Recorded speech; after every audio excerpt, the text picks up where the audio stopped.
You ask Tiger to solve. This deals with linear equations with one unknown. The final result is x equals -1. Let's solve it step by step. Simplify the expression. Expand the parentheses.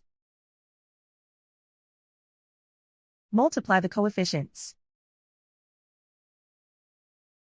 Simplify the arithmetic. Group like terms. Simplify the arithmetic. Group all x terms on the left side of the equation. Subtract 8x from both sides. Group like terms.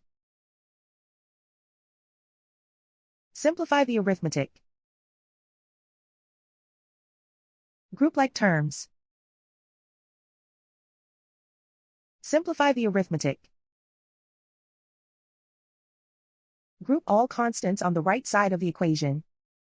Add 4 to both sides.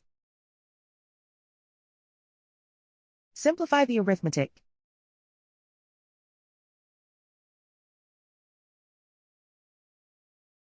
Isolate the x. Divide both sides by 4. Simplify the fraction.